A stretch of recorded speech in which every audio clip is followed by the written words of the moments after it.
그렇게 중요한 장들은 아니고 그건 주로 이제 자사가 공자를 칭찬하고 공자에 대한 존경을 표하는 그러한 글들이기 때문에 제가 그건 생략하고 바로 정월부터 우리 첫 해, 첫 달에는 도덕경을 시작하자. 그렇게 해서 지금 여러분이 그동안 또 도덕경을 하자고 하시는 분이 많았어요. 그래서 그동안 기대했던 그런 기대 보답도 해 드릴 겸 그래서 이 도덕경을 시작하는데 이게 좀 제가 그 심정이 좀 착잡합니다. 26년 전에 우리가 이걸 시작을 했다가 다시 이제 돌아오는 건데 그때하고 지금하고 또 달라요. 제가 그 후에 그 도덕경에 관한 책도 2권을 썼습니다. 한 권은 한국말로 썼고 하나는 영어로 다 써가지고 이제 출판이 이제 영어로 된 건 이미 몇 년 전에 다 끝났는데 제가 지금 출판을 하지 않고 있습니다. 몇 가지 이유로 다시 그걸 지금 보충하고 새로 조금 그걸 좀 구조를 달리 해서 출판할 계획인데 이미 제가 학교에서는 제가 그걸 교재로 쓰고 있습니다. 제가 번역한 것을 영어로 제가 다오이즘 가르칠 때는 그걸 쓰고 있는데 이하간 이번에 우리가 다시 도덕경을 함으로써 또 새롭게 이 도덕경에 대한 해석을 또다시 할 수 있게 된 좋은 기회가 된 것 같습니다. 그리고 우선 도덕이란 말이 무슨 말이냐 이 말부터가 잘 해명이 돼야 됩니다. 그런데 불행하게도 도덕이란 말이 잘못됐어요. 원래 이 도와 덕을 갖춰 붙여 쓰는 이 고전 한문에는 그런 말이 없습니다. 도덕이란 말이. 놀라운 일이죠. 우리는 다 우리가 국민학교, 뭐 요즘 말하면 초등학교 다닐 때부터 도덕, 뭐 도덕, 윤리, 도덕이라는 말을 많이 들어와서 마치 도덕이라는 말이 이 두 글자가 하나의 명사로서 씌워졌다고 생각하는데 잘못이에요. 도와 덕은 두 가지 전혀 다른 글자예요. 이 두 글자를 모아서 도, 덕, 경이라 그러는데 그러면 왜 도덕이라는 말이 생겨가지고 우리가 어릴 때부터 도덕, 뭐 학교에서 도덕 시간, 뭐 교통, 뭐 도덕, 이렇게 도덕이라는 말을 쓰는데 일본 사람들이 만든 말입니다. 19세기, 18세기 말, 19세기 초에 철학이라는 말 있죠? 철학이라는 말이 없습니다. 우리 중국이나 한국이나 일본까지도 동양 사회에서는 철학이라는 말이 없었어요. 철자와 학자를 붙여가지고 만든 겁니다. 철학. 영어의 philosophy, 히라브의 philosophia. 그 philo스라는 말은 사랑이라는 말입니다. philia. 그 사랑이라는 말이 아가페란 말도 있고 philo스라는 말도 있고 eros. 이런 성적인 러브를 갖다 에로스라는 말도 있고, 히란 말은 4가지 종류의 사랑이라는 말이 있는데, 그 중에 그 필라델피아라는 말이 거기서 나온 겁니다. 필로스라는 말하고 델포스라는 말. 델포스라는 말은 형제란 말이고, 필로스라는 말은 사랑이란 말이에요. 형제끼리 사랑하는 것. 필라델피아. 그런데 이 필로스하고 소피아라는 말은 여러분 다 아시죠? 소피아가 wisdom, 지혜입니다. 지혜를 사랑한다. 그래서 필로소피아란 말이 나왔는데 이 말을 번역을 해야 되는데 어떻게 번역할까? 우리 동양 사회에서는 이 말이 없어요. 또 필로소피아란 말도 없고 필로소피라는 말도 없고 그런데 이걸 일본 사람들이 번역할 때 철학이라는 말로 번역했어요. 근데 왜 철학이라고 했을까? 이 철자가 무슨 철자냐면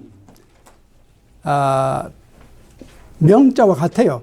밝다는 뜻입니다. 철학이라는 말은 사물을 밝혀내는 학문이다. 그래서 철학이라는 말이 나왔습니다. 그렇게 이제 만들어낸 말이 종교란 말도 없었어요, 이게. 이 종교도 만들어낸 말입니다. 이 종교도 마찬가지로 우리나라는 중국, 한국, 일본이 다 종교란 말은 없고 이건 다 지어낸 말이고 이제까지 우리가 쏜 말은 뭡니까? 도입니다.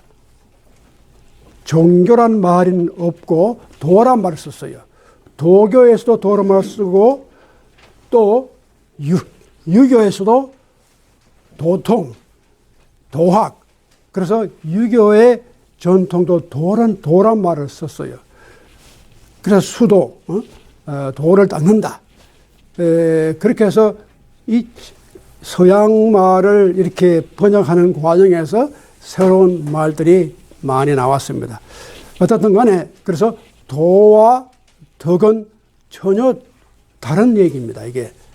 그래서 이 도덕경이 81장인데 앞부분 38장까지는 도에 관한 이야기고 나머지 2편은 덕에 관한 이야기다. 이렇게 분류를 하기도 합니다.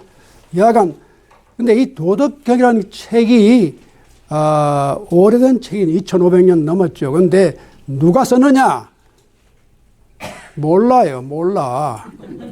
근데 이제 노자라 그런데 중국말에 저같이 노씨는 있지만 늙을 노자 노씨는 없습니다. 그런 성 가진 사람이 없어요. 근데 노자라 그러거든요. 뭐 공자, 맹자 하듯이. 근데 그러니까 그저 old master, 아주 나이 많은 선생님이다. 그런 데서 노자라고 쓴 것뿐이에요. 그래서 이 노자가 성이 아닙니다. 이 노자성은 노나라 노자하고 성노자, 제가 가지고 있는 성노자입니다.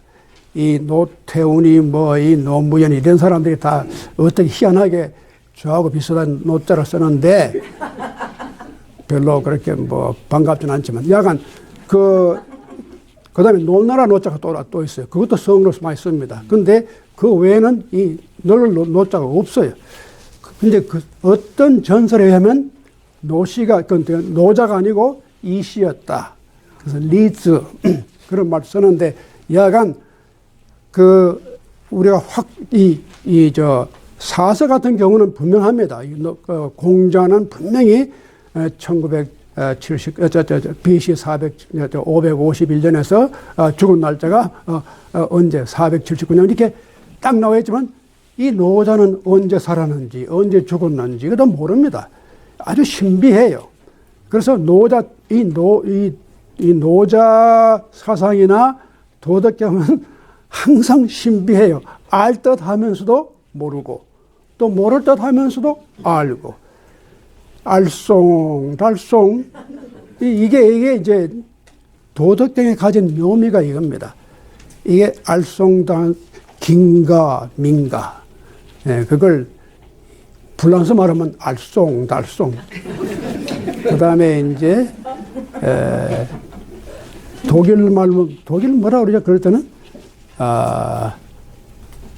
독일 말은 모르는데 일본 말은 알쏭달쏭 아니 알쏭 불란서 말이고 아리까리 그리고 긴가 민가는 중국말로 긴가 민가 하고 이 독일 말이 생각이 안 나네. 독일 말로 하는 게 있는데 그걸 약간 그래서 이제 이런 도교를 공부하다 보면 좀 재미도 있지만 때로는 애매모호 그게 독일 말입니다.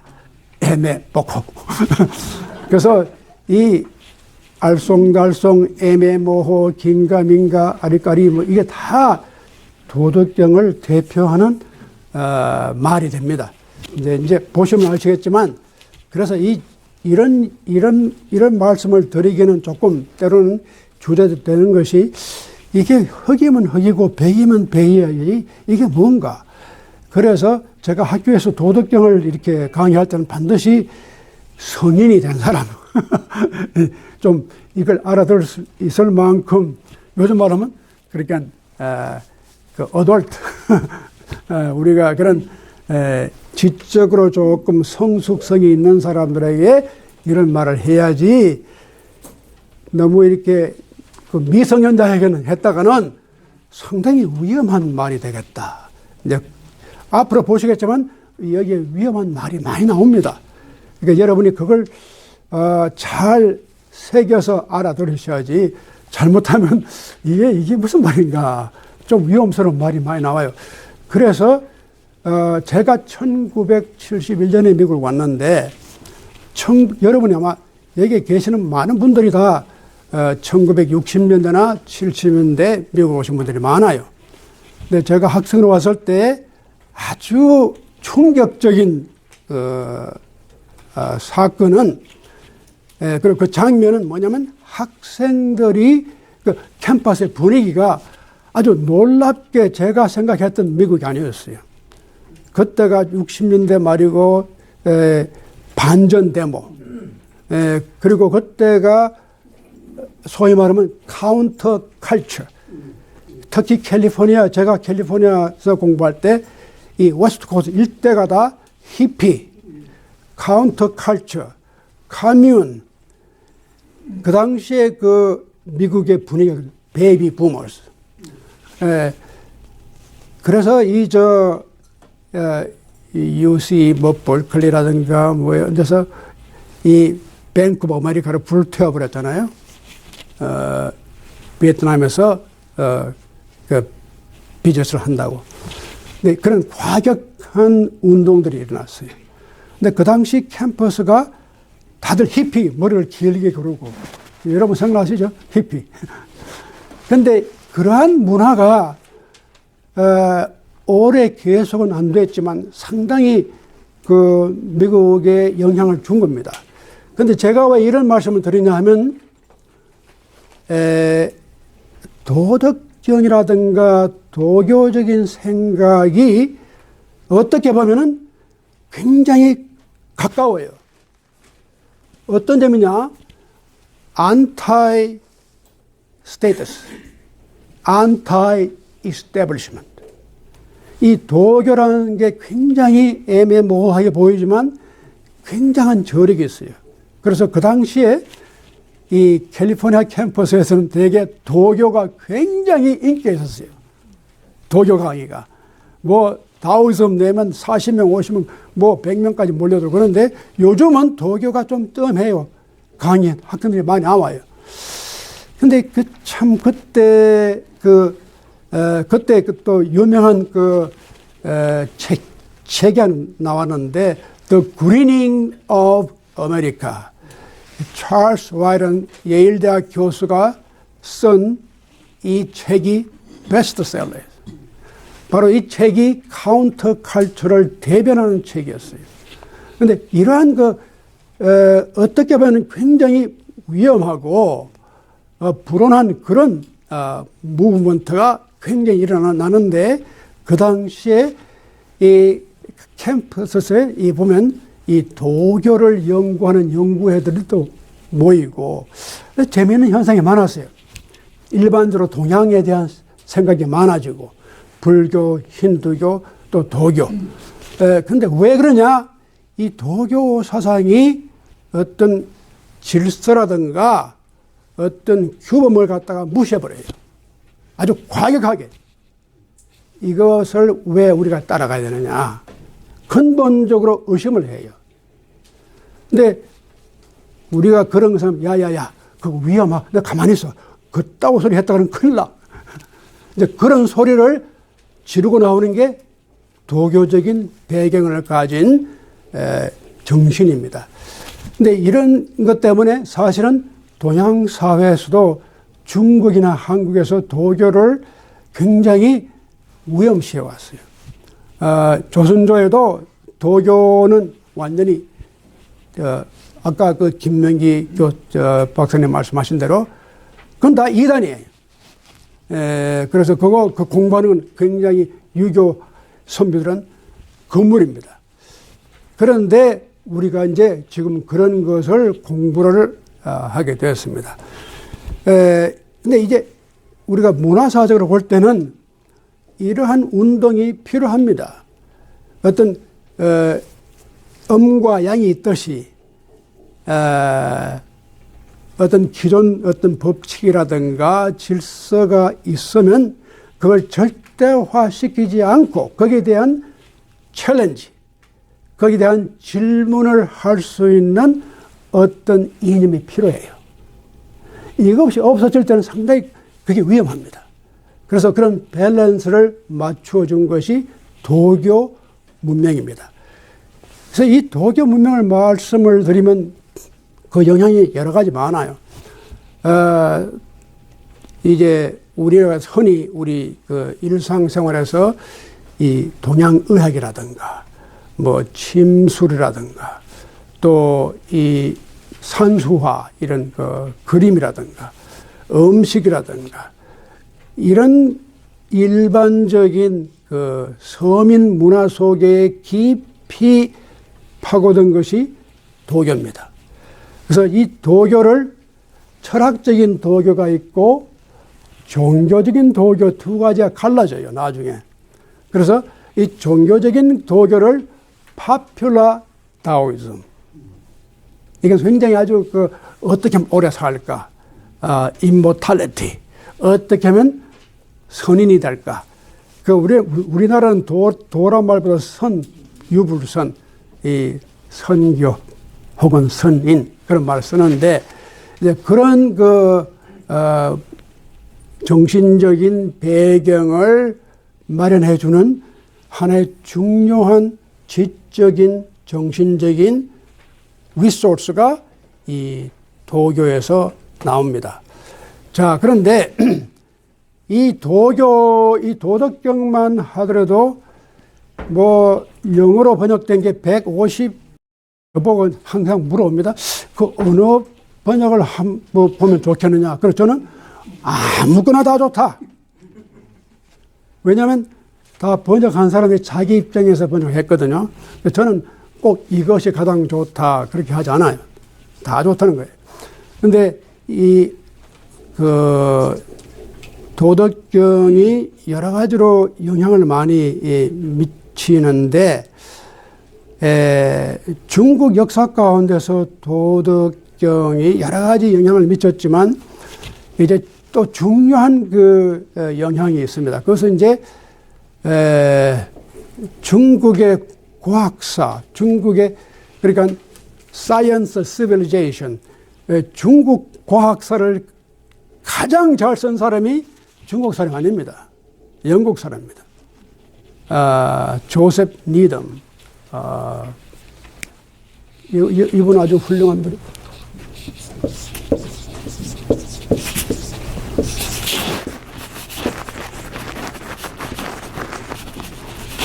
이분이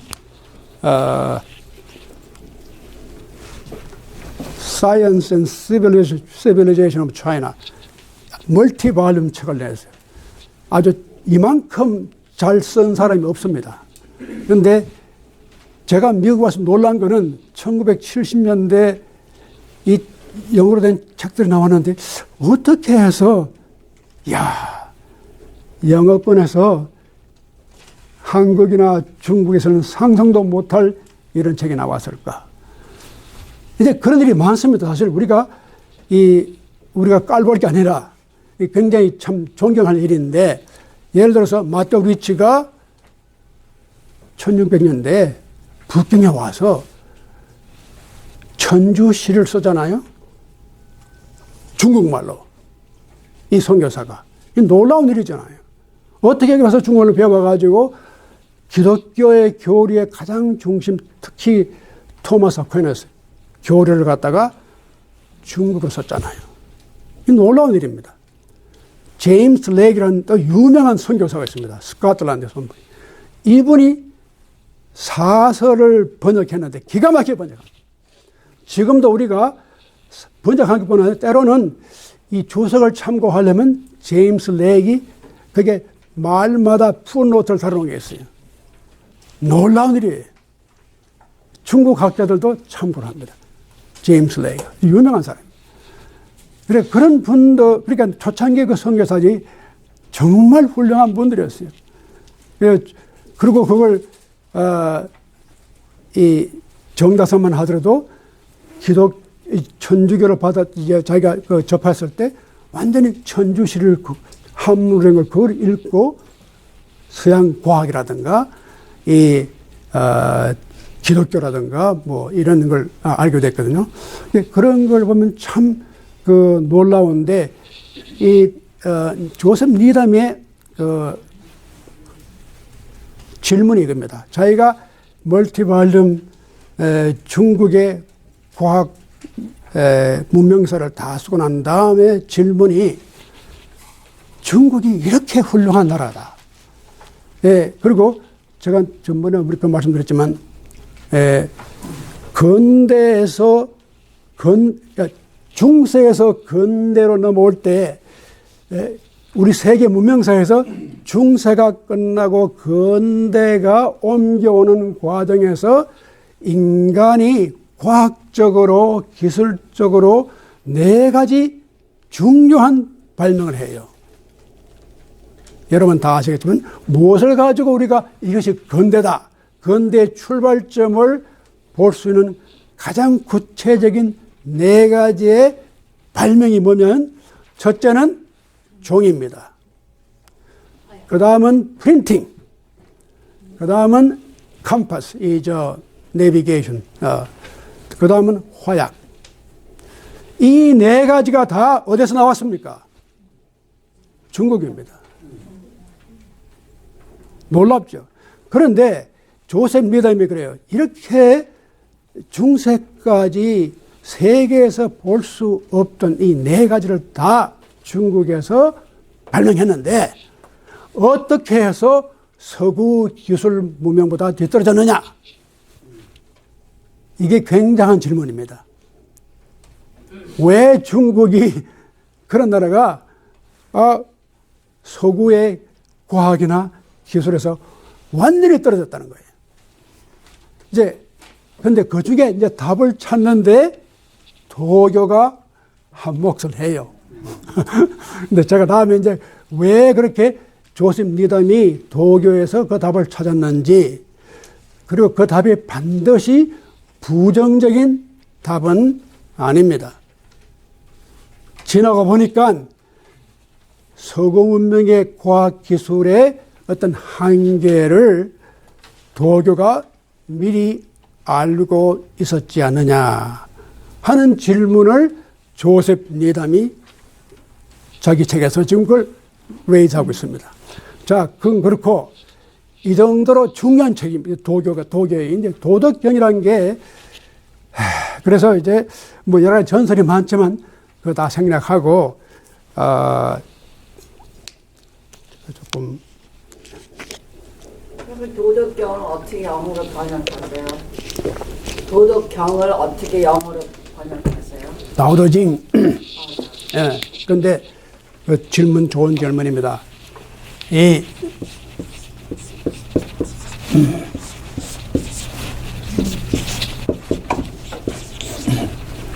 근데 이 옛날 책들은 다 TAO, 태오. 근데 이게 표기법이 웨이드 자이스라는 사람이 중국에서 이걸 발명을 해가지고 그때는 다 타오터 칭 뭐 이렇게 했어요. 칭. 근데 지금은 핀린 모택동이 이제 중국을 통일한 다음에 새로 이 핀린 시스템을 넣었는데 이걸 안 썼어요, 사람들이. 다 옛날 걸 쓰다가 신문 기자들이 조금씩 이제 핀린 시스템을 쓰면서 지금은 다 핀으로 다 이제 그래서 DAO, DAO 이게 더 원어에 가깝다. 그래서 이게 DAO, 징, 그전엔 징도 CHNG, 칭 이랬잖아요. 우리나라도 마찬가지입니다. 맥긴 라이샤원 사람이 이 옛날 우리가 영어 표기법을 썼는데 지금은 다 2002년부터가 전부 다 교육부인가 거기서 통일을 다 해서 새로 개정판이 나와서 지금은 다 한국 나오면 표지판이 다 바뀌었습니다. 지금 우리가 쓰고 있는 것도 그걸 우리 한국 사람들이 영어 표현을 마음대로 하잖아요. 그게 틀렸어요. 그걸 보면 다 있습니다. 그거에 보면 거기에 일정한 규칙이 다 나와 있습니다. 그래서 그걸 이제 여러분이 앞으로 무슨 공식적인 글을 쓸 때는 지금도 우리가 다 그걸 기준으로 쓰고 있어요. 약간 그래서 이게 따오더징인데 따오란 말이 무슨 말이냐면 이 길이란 말입니다. 이 도란 말이 길이란 the way, 영어로 하면 the way. 그 덕이란 말은 우리 덕이란 말 덕스럽다 그 말인데 옛날에는 이 덕이란 말을 그런 어떤 윤리적인 뜻에서 쓰지 않고 하나의 파워, 기능 그렇게 썼어요. the. 그래서 the book of the way and its power. 혹은 function.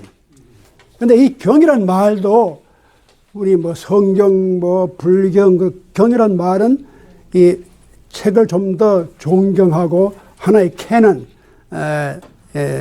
높여서 쓰는 말이 경인데, 그래서 도덕경 쓰는데, 이 시작부터가 애매모호합니다.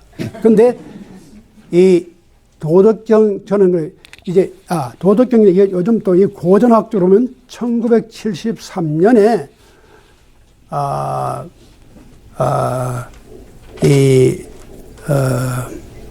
마왕토이라는 곳에서 무덤에서 이 도덕경이 발견됐어요. 그 전까지도 있었어요. 도덕경이라는 게 왕필이라는 사람이 왕필본이라는 게 쭉 있어 왔는데 1973년에 마왕도에서 그 무덤에서 옛날엔 부자가 죽을 때는 자기만 죽는 게 아니라 그 물건을 다 집어넣어줘요. 그 자기가 읽던 책. 그래서 근데 그게 다 비단했었어요. 그래서 그 비단 위에 그때는 종이 없을 때니까 그렇게 썼는데 그 다음에 1993년에 또 하나의 그러니까 무덤에서 발견됐는데 그것이 죽간본인데 그건 대나무를 이렇게 잘라가지고 말려가지고 그게 대나무에다가 글을 썼어요. 그래서 그게 발견됐거든요. 그래서 그 곽점이라는 데서 나온다. 근데 그 본이 조금씩 다른데 이제 그래서 도덕경 원본을 우리가 알 수는 없지만 이해에 많은 도움을 주고 있는 건 사실이죠. 그래서 그런 건 우리가 뭐 다 자세히 알 필요가 없고, 자, 지금 근데 첫째로 이 한문을 쓰는데 가장 큰 문제가 한문이라는 게 이게 이 괴상한 글자입니다, 이게. 참 우리는 세종대왕이 얼마나 고마운지 모르죠. 한문은 원래 문법도 없었어요. 그냥 막 갖다 쓴 거예요. 나중에 학자들이 여기 갖다 붙여가지고 만들고, 그리고 펑츄에이션이 없어요. 시작과 끝이 없어요. 그리고 그냥 쭉 달았습니다. 이건 다 나중에 이렇게 만든 거지.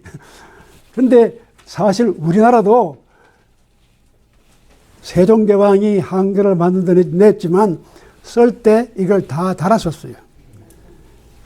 띄어쓰기가 없었거든요. 누가 처음 만들었습니까? 한글말에 띄어쓰기를 쓴 미국 사람을 예.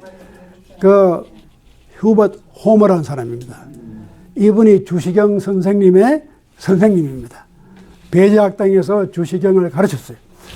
그런데 휴버트 호머라는 사람은 1863년에 나서 1949년에 죽었어요. 그런데 그분이 한국의 선교사로 나와가지고 보니까 그걸 다 붙여놓으니까 아버지가 말을 타고 간다, 아버지가 가마를 타고 가는 건지 말을 타고 가는지 이거 알 수가 없단 말이에요. 그래서 이걸 근데 우리가 다 옛날에 한문 지금 보십시오. 그 한문 걸 보면 전부 다 띄어쓰기 전혀 없습니다. 그러니까 그런 상태인데 이 호머가 그걸 안 되겠다. 이거 띄어쓰기를 해야겠다. 그래서 주시경 선생이 그걸 더 철저하게 이제 그걸 체계화시킨 겁니다. 근데 이왕 휴버트 호머 말이 나서 하는 말인데, 우리나라 우리가 다 즐기는 아리랑이라는 노래 있지 않습니까? 이 아리랑의 노래를 갖다가 이 곡은 있었지만 이 곡을 오선지에다가 서양식으로다가 누가 표기를 했느냐? 호머입니다. 놀랍죠? 휴버트 호머.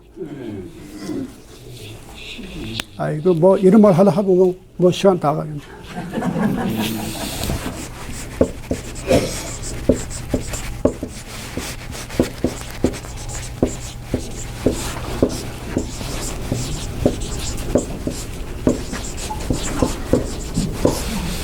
놀라운 분입니다. 이분이 독립운동 3.1 그 문서를 다 프린트해가지고 세계 만방에다 보낸 사람입니다.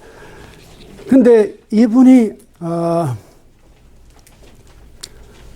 돌아가실 때 자기는 근데 이분이 참 가정이 또 아주 훌륭합니다.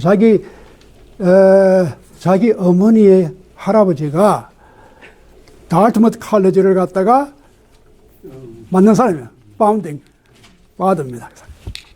그리고 자기 아버지가 그 메인에 있는 미들베리 칼리지의 총장이었습니다. 근데 그런 집안에서 나온 사람인데 한국을 얼마나 사랑했는지, 자기가 죽으면은 자기는 한국 땅에 묻히겠다. 그리고 그것은 자기한테는 말할 수 없는 영광이다. 마치 영국의 그 웨스트민스터 애비에 뭐 퀸 엘리자베스 이런 사람들이 묻히는, 거기에 묻히는 것보다 내가 한국 땅에 묻히는 게 더 영광스럽게 생각하겠다. 이렇게까지 말하는 사람이에요. 놀라운 사람이에요. 그 휴버트 호머가. 그러니까 우리가 꼭 알아야 할 분입니다. 근데 이제 뭐 그 외에도 할 말씀들이 많지만 그만두고, 자, 그래서 도덕경인데 여기에 이제 이건 다 후세 이걸 펑추에이션 다 붙인 건데, 자 봅시다. 도가도, 이 도란 말은 다 알죠. 길이란 말인데 이 길도, 그럼 길이 무슨 길, 뭐가 길이냐? 이 길을 우리가 다 아는 것 같지만 또 길 그 자체가 또 문제예요. 길은 누가 만든 거냐? 근데 우리가 그 문화사를 연구해 보면 길의 역사가 인간의 역사와 비슷해요. 원래는 길이 없었어요. 길은 사람이 만들어갔지 원래 자연적으로 이미 있는 게 길이었죠. 근데 사람이 이제 길을 자꾸 만들어요, 나중에는. 지금 와서는 하이웨이, 프리웨이, 뭐 난리 났지. 벨트웨이 다 만들었잖아요. 그런데 재밌는 사실은 자연이 주는 길은 항상 길이 꼬불꼬불하고 이게 이 곡선으로 나가요. 근데 사람이 만드는 길은 직선이에요. 참 놀랍죠? 사람은 다 직선을 만들어요. 왜? 편리하니까. 그러니까 고속도로 뭐 이거 다 직선입니다. 그 뭐 더 산에서면 산 뚫고, 강에서면 다리 놓고 팍팍 해가지고 직선 나가요. 근데 놀랍게도 자연이 주는 이 길은 항상 자연대로 흘러가니까 꼬불꼬불해요. 그런데 참 재밌는 건, 제가 그 스페인에 그 바르셀로나에 자주 가는데 여러분 가보시면 알겠지만 그 바르셀로나에 유명한 건축가가 있습니다. 가우디. 안토니 가우디가, 거긴 다 가우디예요. 뭐 성당이라든가 건축. 근데 가우디의 건물이 굉장히 보면 이색적인데 그 건축이 모양이 이거 애들 장난같이 이렇게 이 선이란 게 꾸불꾸불하게 다 이렇게 무슨 흙에다가 이렇게 모래주머니 이렇게 가지고 이렇게 해놨듯이 이게 직선이 없어요. 근데 가우디가 한 말이 아주 기가 막힌 말을 했어요. 하나님은 곡선을 주셨고 인간이 직선을 만들었다는 거예요. 아주 기가 막힌 말입니다. 그래서 이 가우디는 어떻게 해서 좀 더 신적인, 자연적인 건축을 하기 위해서는 이런 아주 물론 건물 자체는 고딕이지만 그 건물의 그 선이 직선이 아닙니다. 근데 이런 것이 그래서 인간만이 직선을 만들 수 있고 직선을 좋아하는 거예요. 참 놀라운 일이죠. 근데 이제 길을 우리가 이렇게 보다 보면은 인간은 항상 직선을 가야지만 속이 풀리거든요. 빨리 갈 수 있고 뭐 편하고 뭐 어쩌고 해서. 근데 우리 옛날 자랄 때는 길이 없었어요. 근데 시골길은 다 꼬불꼬불 해가지고 그냥 이렇게 돌고 저렇게 돌고 그렇게 다녔는데, 제가 영덕 살 때, 경상북도 어릴 때 포항에서 뭐 이렇게 가려면 꼬불꼬불 또 영덕에서 안동, 아이고 안동 가려면은 그 죄를 몇 개 죄를 넘어요. 그 뭐 황정죄가 있고 가래죄가 있고 죄를 2개나 넘어가서 이렇게 낙동강 다리를 건너가야지 그게 안동이거든요. 그런데 요즘은 그걸 뭐 길을 쫙쫙 냈잖아요, 이렇게. 근데 그런 걸 보면 그 문명 살아가는 게 참 재미있어요. 인간은 항상 직선을 좋아합니다. 그 직선은 인간의 발명입니다. 자, 그건 그렇고 길인데 이 길이 뭐냐? 이 도자가 또 이게 참 재미있는 게, 이 도자 글자를 분해하면은 이게 사람, 이 그림을 제가 잘 못 그리는데 이게 사람 머리예요. 사람 머리고, 그런데 이 사람 머리가 우리가 이제 길을 갈 때 이렇게 여기 다 부시, 뭐 우거진 숲이 있는데 그 숲을 찾아가는 것, 그게 이제 길이다. 또 한 가지는 우리가 다 태어날 때 우리 어머니 자궁을 거쳐가지고 그 패세지가 있잖아요. 우리가 그걸 패세지라고 합니다. 태어날 때. 그걸 누가 가르쳐 줬어요? 뭐 오리엔테이션 해가지고 너 나갈 때 이렇게 나가라? 없습니다. 근데 어떻게 내가 나왔는지 나왔어, 내가. 그걸 길이라고 그래요. 이게 도가 바로 그 여성들이, 그러니까 이렇게 인간이 태어날 때에 머리가, 대개는 머리가 먼저 나오죠. 어쩌다 보면 조금 거꾸로 나오지만, 일반적으로 볼 때 인간이 태어날 때 나오는 그 길이 바로 도예요. 이건 누가 만든 것도 아니고 누가 가르쳐 준 것도 아니고 저절로 이렇게 나오는, 이게 길이다.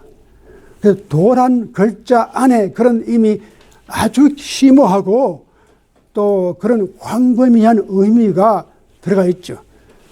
우리가 저기 무슨 뭐 산악, 여기 요즘은 뭐 그게 트레일도 많이 만들지만 옛날에는 산에 올라갈 때 길이 없어요. 그런데 이렇게 다니다 보니까 그 길이 났어요. 그게 길입니다. 이게 이렇게 부시를 통과하다 보니까 사람이 이리 갔다 저리 갔다 길이 생긴 거예요. 그게 바로 도입니다. 도라고 하는 것은 이미 글자 그 자체가 인간이 계획적으로 만든 길이 아니라 자연이 우리에게 보여주는 길, 또 우리가 자연스럽게 다니는 길. 근데 요즘은 다 사람이 길을 만들어줘요.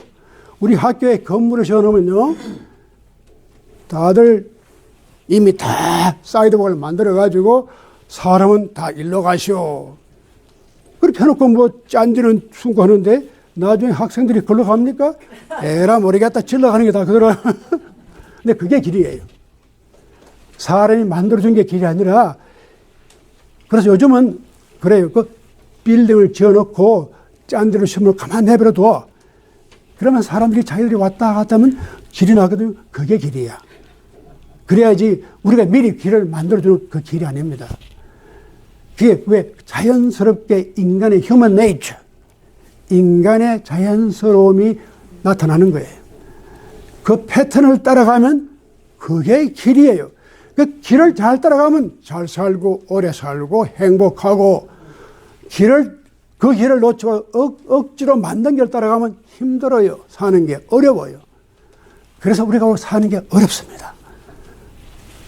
하늘이 만들어준 길을 따라가지 않고 인간이 만든 길을 따라가려니까 열심히 그냥 법도 많고 뭐도 많고 얼마나 힘들어요, 살아가기가. 그러니까 이게 이 도덕경은 굉장히 인간을 풀어주는 거예요. 해방시켜주는 거예요. 그래서 자연히 인간을 이끌어 가도록. 그게 뭐 루소라든가 락이든가 서구상에도 그런 게 있지만 이 도교 사상은 굉장히 인간을 해방시켜주는 그런 사상입니다. 자, 그런데 이제 본격적으로 한번 들어갑시다. 이거 좀 시간이 많이 갔는데. 그래 좀 하고 이제 끝내야죠. 도가도 비상도. 도라고 하는 것을 이 첫째 도자는 명사입니다. 도, 길.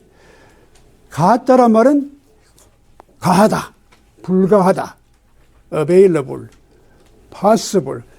그 다음에 또 도자가 나오잖아요.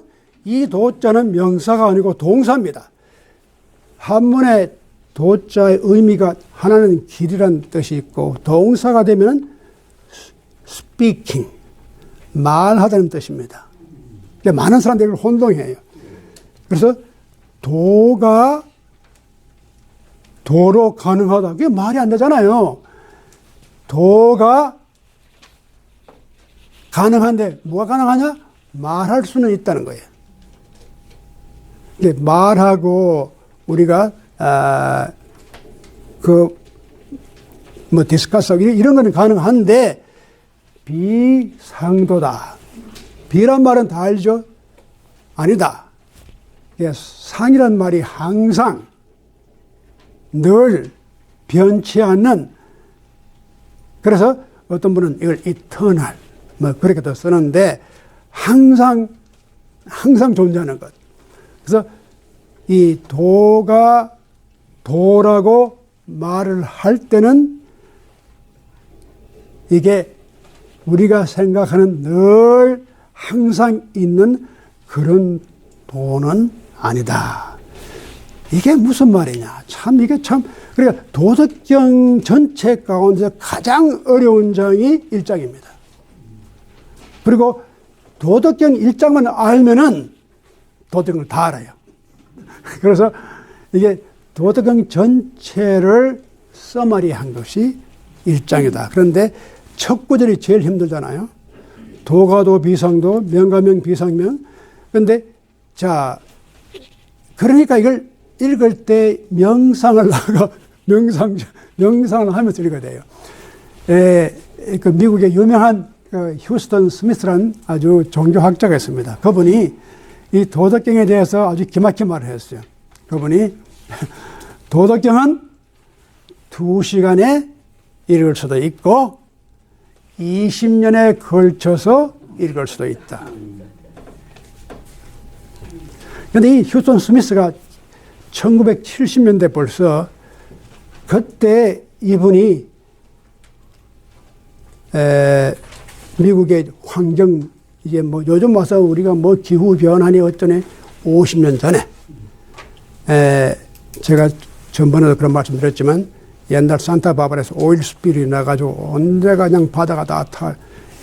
이 1968년입니다. 그때부터 환경에 관한 관심을 가졌는데 그때 환경 무슨 과학이라든가 뭐 그런 것이 나올 때인데 이 휴스턴 스미스가 그때 하는 말이 now, now. 지금이야말로 우리가 now를 알아야 된다. 환경이 지금 오염되고 있고 공기가 오염되고 있고 기후변화가 오게 50년 전에 이분이 아티클을 쓴 것이 now, now. 놀라운 말이에요. 근데 그거부터는 지금은 말할 수 없는 게 많이 페이퍼도 나오고 책도 많이 나왔지만 그 당시에 처음으로 그 도교를 들고 나온 거예요. 이제 21세기에 우리가 해결할 문제는 어디서 찾는 해결점을 도덕경에서 찾아야 된다. Now, now. 자, 그런데 이렇게 해서 도가 도라고 설명이 되면은 이미 그것이 비상도라. 근데 상하고 비상이 뭐냐면 여러분 비행기에 들어가실 때 보면 비상구라는 게 있잖아요. 비상구는 늘 쓰는 게 아닙니다. 예, 항상 쓰는 것은 상구예요. 상구가 항상 쓰는 거고 비상구는 상구가 아닌 것이 비상구거든요. 이제 영어로 하면 emergency래요. 그래서 상도가 될 수 없다는 거예요. 늘 우리가 살아가고 우리가 알고 그렇게 이터널 다운, 전정한 다운 아니다. 자, 그래서 이제 어떤 사람들은 야야 그거 뭐 이미 말해버리면 이미 다오가 아니야. 말하기 이제 뭐 안다고 이렇게 좀 이렇게 뽐내고 이게 다오다 하면 이미 끝난 거야. 이미 그건 다오가 아니야. 자, 이렇게 해버리면은 문제는 so what? 아니 이 노자가 미쳤다고 그러면 왜 이 책을 왜 써? 말해버리면 이미 끝난 거야. 이게 다오가 아닌데. 그래 이게 쓴 게 다 거짓말 아니냐? 왜? 도를 도라고 설명하면은 이미 도가 아니에요. 그러면 who cares? 왜 이걸 갖다가 근데 이게 이제 우리가 알아야 할 건 신비주의자들이 다 그래요. 이 서양과 제가 이 신비주의를 가르치거든요. 동서양의 신비주의인데 기독교나 유교나 이슬람이나 다 그래요. 신비주의자들이 다들 내가 말 못해. 말할 수 없어. 다 하면서 또 자꾸 말을 해요. 그게 역설입니다.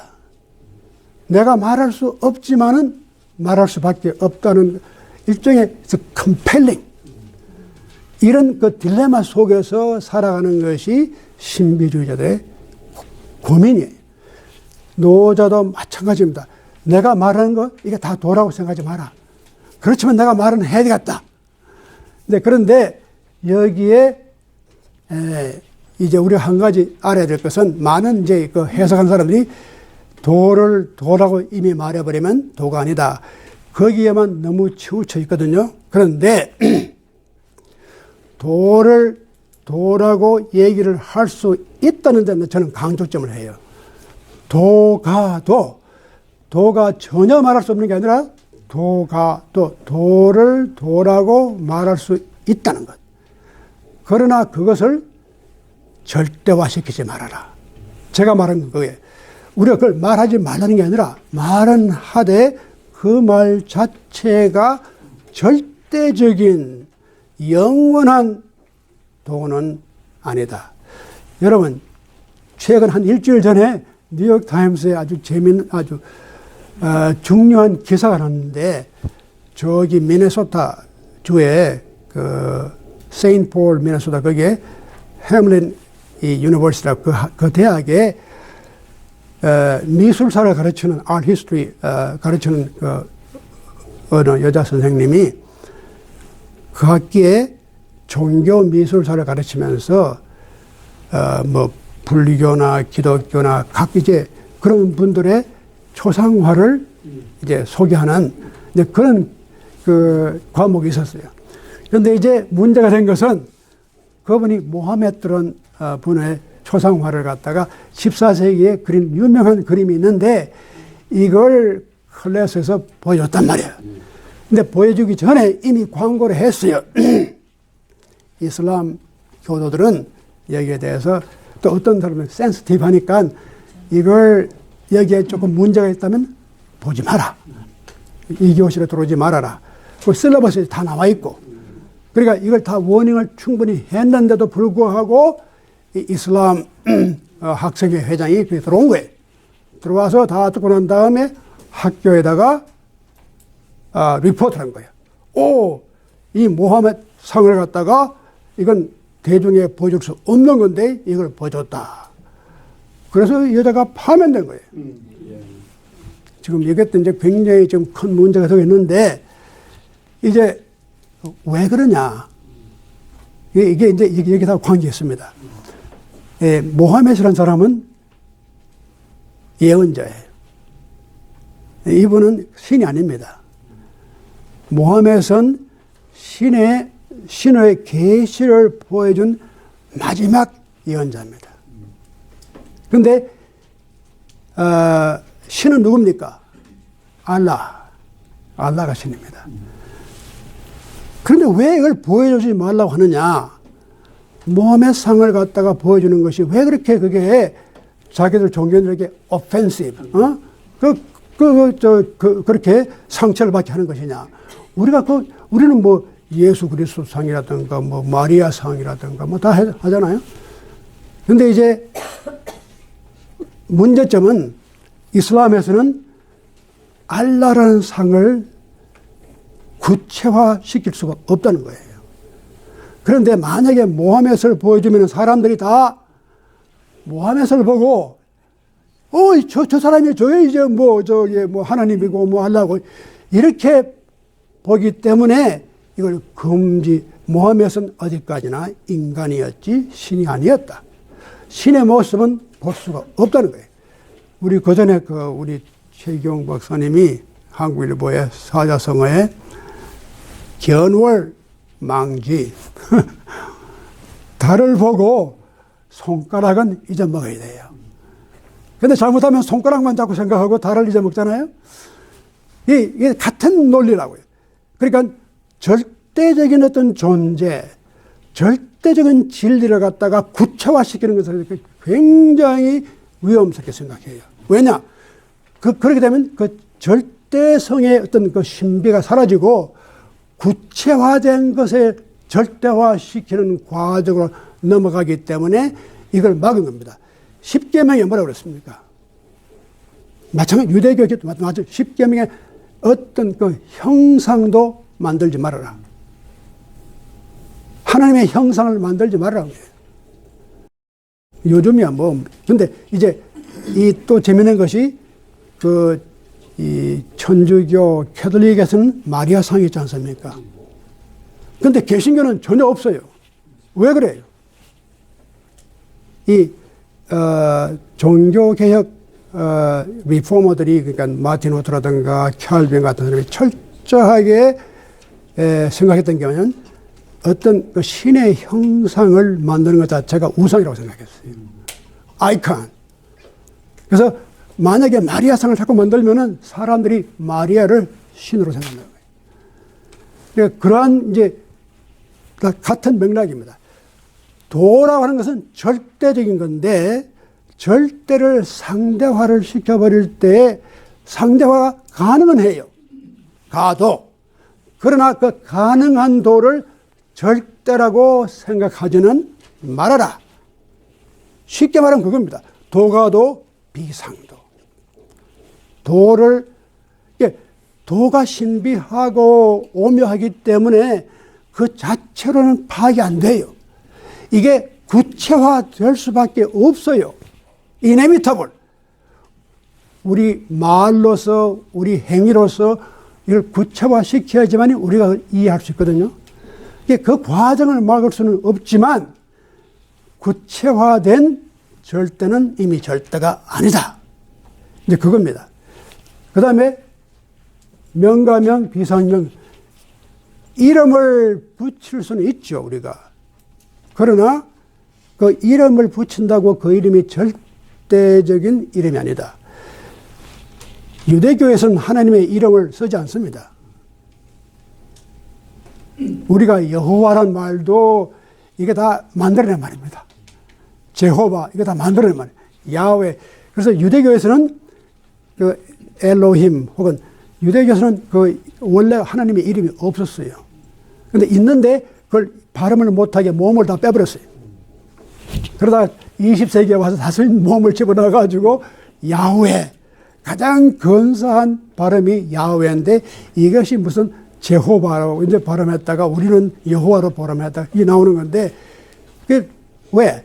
신성한 이름이니까 그걸 쓸 수가 없어요. 지금도 유대 정통 유대인들은 갓이란 말을 안 씁니다. 시험 볼 때도 이렇게 보면 그걸 X라고 그냥 이렇게 공을 띄워놓지 그런 말 안 써요. 이름이 없어요. 이름을 붙이면 안 돼요. 그러니까 명가명 우리가 이름을 붙이지만 그 이름이 영원한 늘 항상 있는 그 이름은 아니다. 자, 조금 더 하죠. 여러분이 조금 더 참아주세요. 자, 무명천지지시, 천지가 나오는 것은 어디서 나오느냐? 이름이 없어요. 하늘과 땅이 나올 때 이름에서 나온 게 아니고 이름이 없는 데서 나왔어요. 그렇잖아요? 태초에 천지가 나올 때 그 태초에 이름이 없었어요. 그래서 무명천지지시, 그 다음에 유명, 만물지모, 이름이 있는 데서 모든 만물이 어머니가 된 거예요. 그래서 우리가 천지가 나올 때는 이름이 없었는데 만물이 생길 때 그 어머니가 바로 그건 이름이 있어요. 유명. 이제 무명과 유명의 차이가 있죠. 그 다음에 고상무역 관기묘. 그러므로 이 고자는 그러므로 항상 무욕, 이 욕이란 것이 욕심이란 뜻도 되지만 어떤 자기 특별한 의지를 말합니다. 어떤 목적을 말합니다. 특별한 어떤 자기가 뭘 찾고자 하는 어떤 구체적인 의지나 목적을 말할 때 욕이라고 그래요. 항상, 그래서 고상무욕 관기묘. 우리가 그 어떤 특정한 의도를 버리면은 볼 수 있다. 그 묘를 아주 묘하다는 게 신비스럽고 이 묘한 게 보일 것 같으면서도 잘 안 보이는 그 묘가 있죠. 그 묘를 본다는 거예요. 그 다음에 상유욕 관기욕. 우리가 항상 어떤 의도를 가지고 보게 되면은 거기에는 요가 나온다. 어떤 나타남이. 쉽게 말하면 우리가 마음을 다 비우고 특정한 먹은 마음이 없이 보면은 그 묘한 것이 보이고 숨은 것이 보이고 우리가 먹은 마음을 딱 가지고 보면은 바깥으로 나타나는 게 보인다. 그 다음에 이제 차양자동 추리이명. 이 양자가 다 무명이니 유명이니 뭐 이런 것이 다 양자가 같단 말이에요. 양자 동 같은데 출이이명. 이것이 바깥으로 나오면 이름이 달라진다. 이제 그렇게도 해석할 수 있고, 이걸 또 이 점을 잘못 찍으면 여기다가 차양동출. 나올 때는 같이 나왔는데 동출인데 이름은 다르다. 이제 그렇게도 번역해야 돼요. 이게 참 재밌죠. 이 한문이라는 게 이 문법이 없으니까 마음대로 하는 거예요. 점을 여기다 찍으면 동출. 나올 때는 다 같이 나왔는데 보니까 이름이 두 개더라. 또 아니면 이 양자가 다 똑같은데 나올 때 보니까 그게 두 개더라. 동에다가 찍으면은 출이이명. 그래서 이쪽은 미는 다릅니다. 그래서 그 다음에 보면, 그 다음에 이게 동외지현. 이걸 다 말해서 이 현자가 굉장히 중요한 글자입니다. 이 현자가 이 하늘천 따지 가물현 누루황, 이 현자가 굉장히 다악하다는 뜻이죠.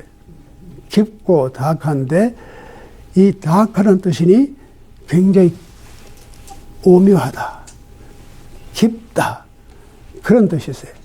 현이라는 것이 이게 보일 것 같으면서도 보이지 않고 보이지 않은 것 같으면서도 볼 수 있는 어떤 신비적인, 그게 바로 현이에요. 그래서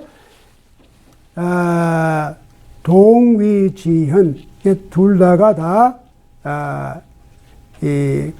같은 의미에서 그런 깊고 신비스러운 것인데, 그래서 현지우현, 이건 아주 조금 더 강조하는 거예요. 정말 mystery upon mystery. 이 우자는 또 우자거든요. 근데 그 다음에 이제 중요 지문. 그래서 모든 이 신비함의 문이 된다. 자, 근데 이게 오늘 급하게 이렇게 말씀을 드려서 죄송한데,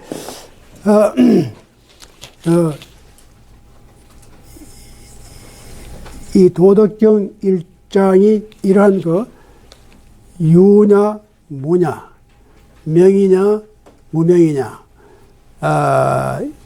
그래서 이런 것이 양쪽에 이 음과 양이 있듯이 모든 묘미라고 하는 것은 그런 이런 두 극을 이렇게 거치면서 나와요. 그래서 우주의 신비라든가 삶의 신비라든가.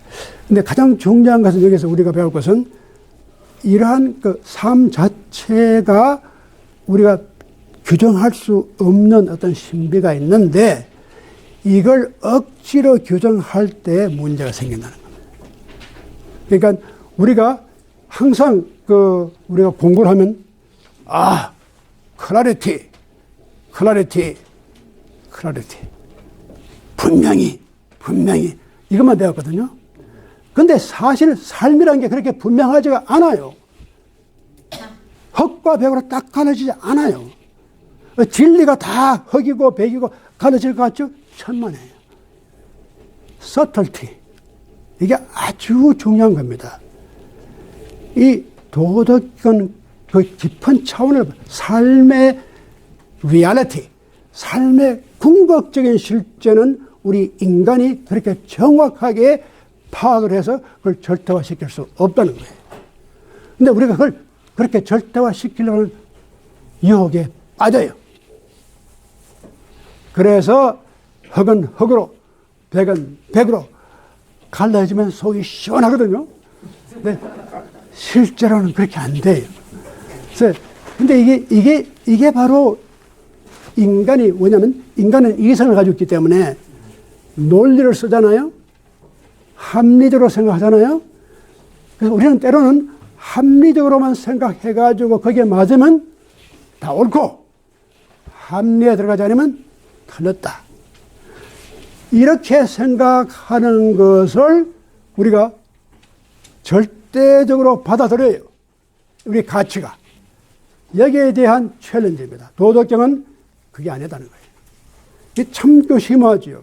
우리가 흔히 흑백, 클래리티, 논리, 합리가 모든 진리를 규정한다고 생각했는데 이것이 가질 수 있는 위험성을 도덕경의 1장이 그걸 지금 우리한테 보여주고 있는 겁니다.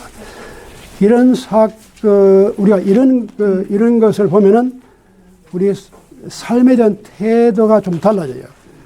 그렇지 않다. 우리 좀 더 생각을 해가서 우리가 알 수 없는 신비적인 우리가 파악이 안 되는 그런 세계가 있어요. 아직도 우리가 알아야 할 그런 난제들이 많이 남았어요. 근데 우리가 그런 것이 이제 어차피 이것이 인간의 타락입니다. 인간이 타락하기 전에는 그 신비를 우리가 알았어요. 타락한 다음에는 이성이 나왔어요. 합리가 나왔어요. 논리가 나왔어요. 그래서 그게 타락입니다. 그래서 우리는 그걸로밖에 생각을 못 해요. 자, 한번 제가 예를 들어보죠.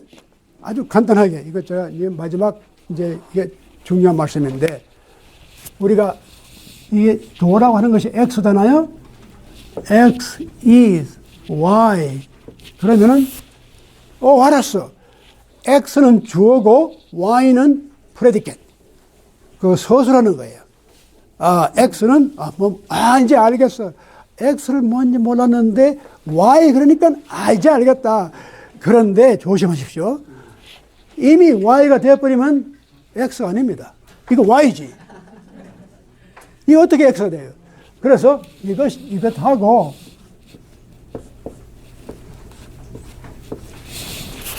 이 꼴은 아닙니다. X는 역시 X이고, Y는 Y. 그래서 자기 딴에는 이제 X를 설명했다고 이제 이게 틀림없이 이제 X는 Y다 생각했는데 도덕경은 그게 아니야. 그게 아니라 더 틀렸어. 이미 너는 Y지 X는 아니야.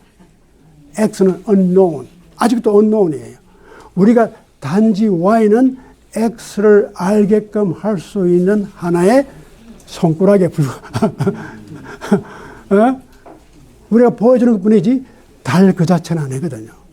그래서 그러한 것이 우리에게 이거 일장이 벌써 우리에게 암시해주는 여러 가지 정말 오묘하고 깊은 차원이 있습니다.